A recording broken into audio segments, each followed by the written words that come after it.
My dear boys and girls of CSS exam. हमने पहले दो क्वेश्चन कर लिए हैं, यानी क्वेश्चन नंबर 4 और दूसरा जो है 5वें का बी हमने कर लिया है। अब हम छठा क्वेश्चन करने जा रहे हैं। ठीक है, ये 2021 का पेपर है, तो चले हम अब इसको करते हैं।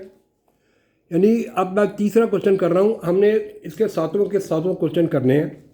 ठीक है, यानी ट्रांसलेशन हमने कर ली है, नंबर 7वां क्वेश्चन। ठीक है, उसके बाद correction of error 4th question, और उसके बाद 5वें का बी हमने कर लिया है। तो अब हम करने जा रहे हैं क्वेश्चन नंबर 6। ठीक है, ये है पेयर ऑफ वर्ड्स। ठीक है, एक बात ध्यान में रखें कि ये जो पेयर ऑफ वर्ड्स हैं, अगर आप थोड़ा सा एहतियात करेंगे तो you can have very good marks in pair of words. ठीक है, तो चलें फिर हम करते हैं। हमारा छठा क्वेश्चन है, use the pair of the words in sentences clearly illustrating their meanings। अब एक बात याद रखें, जब भी आप पेयर ऑफ वर्ड्स करें तो एक बात का ख्याल रखें कि आपका जो पूरा सेंटेंस है वो एक क्लॉज होनी चाहिए। क्लॉज का मतलब है कि उसका सब्जेक्ट और उसका प्रेडिकेट होना चाहिए। ठीक है, तो तब ये बात जाकर सही होती है। चले हम फिर उसको करते हैं। अब पहला है GIBE, जिब। ठीक है, ये वर्ब है। ठीक है, इसका मतलब है टॉन्टिंग वर्ड्स, सीनियर, नफरत वगैरह करना, और एन अनकाइंड और offensive remarks. Is that clear? तो चले फिर हम इसको इस्तेमाल करते हैं वर्ड में। ये again I would like to say it's verb. ठीक है, तो अब इसको हम फिक्र में इस्तेमाल करेंगे। GIBE, gibe, verb. It is unethical to gibe below the belt remarks to other for nothing. Again I would like to repeat, it is unethical to gibe below the belt remarks to others for nothing. ये इसका मानी फिर I would like to say you taunting words और taunting remarks and things like that. और अगला है word GIBE, जिब। ये नाउन भी होता है, ये वर्ब भी है। ठीक है, this word can be used as a verb and a noun. तो चले हम करते हैं GIBE, जिब। GIBE, जिब, ये वर्ब भी है, नाउन भी है। तो चले हम इसको करते हैं। इसका मतलब है टू डेटा सेट्स, दो डेटा सेट जिसको हम कहते हैं। ठीक है, और इसका जो है मैं sentence I would like to tell you, the computer does not jib, ठीक है, data as compare to human being, as compare to human being. I would like to explain once again, the computer data, या in other words we can say the computer does not give data as compared to human being। ठीक हो गया, तो चले फिर हम अगला करते हैं। अगला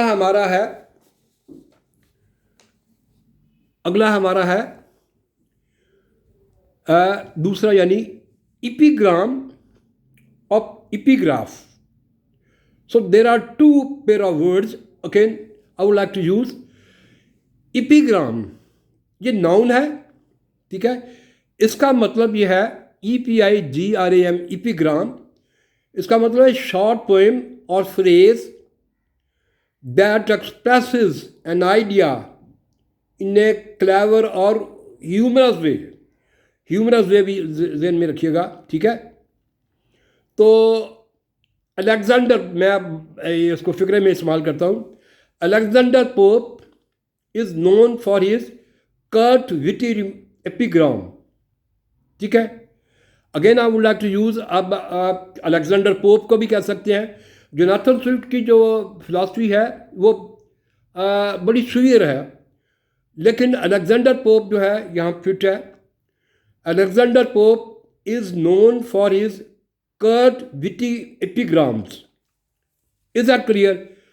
तो चले हम दूसरा फिर करते हैं, epigraph, EPIGRAPH। Again I would like to use second word, epigraph. Epigraph का मतलब होता है ए लाइन ऑफ राइटिंग या short phrase on a building और स्टैचू और as an introduction to part of a book. It can be called a part of a book. तो चले फिर हम करते हैं इसको।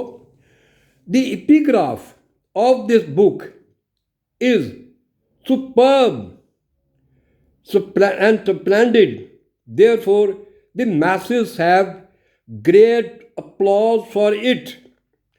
अब आप कह सकते हैं, सुपर्ब भी कह सकते हैं, स्प्लेंडिड भी कह सकते हैं और शाइनिंग भी कह सकते हैं, ठीक है। You can use that of a different words. तो चले फिर हम आगे चलते हैं। अगला है ब्रॉयल। ये नाउन है, BRAWL, ब्रॉयल, और दूसरा है BAWL, बॉल। ये नाउन है। Let us try to tell you that the meaning of this word brawl, BRAWL, brawl. Brawl कहते हैं a noisy and violent fight, a noisy and violent fight involving group of people usually in a public place. Public place में जब एक group दूसरे group से लड़ता है, that is called brawl. Is that clear? तो ये नाउन है। Let us use that is this word into that of the sentence. तो इस बड़ा आसान वर्ड है और बड़ा आसान सेंटेंस है। I would like to use it. Police officers मैं कह रहा हूँ because I'm trying to communicate, that is the subject which is plural. Police officers were injured in a mass brawl outside the press club. I would like to use once again, police officers were injured in a mass brawl outside the press club. और अगला है BAWL, bawl. ये verb है, ठीक है। इसका मतलब है cry noisily, to shout loudly in an unpleasant और एंग्री वे, ठीक है। तो चले फिर हम करते हैं इसको। चले हम इसको करते हैं। BAWL, bawl, sorry. The son bawled at his father in an unethical way in front of near and dear. ये बॉल का मतलब स्कोल्ड भी है, to cry out and things like that. तो चले फिर हम नेक्स्ट करते हैं। अगला है CRIB, क्रिब। ये नाउन है, CRIB, crib. Let us first of all tell you the meaning of this word CRIB, crib. Crib का मतलब है a small bed with high size for a baby और यंग चाइल्ड, ठीक है। एक छोटे बच्चे का बिस्तर वगैरह या पलंग, थिंग लाइक दैट। तो चले हम इसको फिर इस्तेमाल में करते हैं। The impecunious mean poor. The adjective है, I have used this word adjective. The impecunious parents fought a broken crib. Again, I would like to use this word. The impignant parents bought a broken crib for their newborn baby or things like that. और अगला है CRYPT. Again, this is noun. ठीक हो गया। तो इसका मतलब ये है, इसका मतलब है बरिंग प्लेस, ग्रेव यार्ड हम कह सकते हैं। तो let me explain the deeper meaning of this word CRYPT. A room under the floor of the church used specially in the past as a place for burying people, ठीक है। Graveyard है वगैरह वगैरह। तो चले हम इसको फिर इस्तेमाल करते हैं वर्ड में. Saint Paul Cathedral has the largest crypt in Europe. Again, I would like to use, this word. St. Paul Cathedral has the largest crypt in Europe. So we have done up till now, out of these questions. So let us start, out of the next one. पहला word है barmy, BARMY, barmy, और दूसरा है balmy. Barmy and balmy, there is a hell of difference between out of the two. Barmy means slightly crazy. We can say barmy, slightly crazy. Is that clear? The industrialist is responsible for the destruction of his company due to barmy ideas. Due to barmy idea. हम इसको इस तरह भी कह सकते हैं, he could not get success because of his barmy idea and things like that. और अगला है बाल्मी, BALMY, बाल्मी. बाल्मी जो है warm और pleasant, warm and pleasant. Is that clear? तो चले फिर हम इसको करते हैं. A balmy morning will bring good fortune. It's a very beautiful word which tries to give you hope. Is that clear? Hope, aspiration, and things like that. A balmy morning will bring good fortune for everyone. और अगला है PEAT, peat, और दूसरा है PETITE. तो let us start, that of the first word. PEAT, peat, ये noun है. PEAT, peat is a noun. तो इसका मतलब है burn as a fuel और improve garden soil. ठीक है, तो इसका मानी हम इसको हम सेंटेंस में इस्तेमाल करेंगे. Farmer often peat to make fire. Is that clear? Peat to make fire. और अगला है नेक्स्ट वन, petite, एडजेक्टिव है. Adjective is a word that try to add to the meaning of a noun. Adjective है, जिसका मैं कहता हूँ is a beautiful chap. Beautiful is adjective is trying to define the chap. तो चले हम करते हैं. petite एडजेक्टिव है, इसका मतलब है ऑफ ए गर्ल, वुमेन, और her figure and thing like that. ठीक है, तो चलें हम इसको करते हैं. स्मॉल एंड थिन भी कह सकते हो. Fatima was a women of petite figure but having a strong conviction. और अगर हम टॉमस हार्डे की नॉवल है Tess, Tess was a women of petite figure but having strong conviction. तो चलें फिर हम आगे चलते हैं. अगला है monogamous. Monogamous is a noun. Let me tell you the meaning of this word. Monogamous, the meaning of this word is in which somebody is married to only one person at a particular time. Monogamous.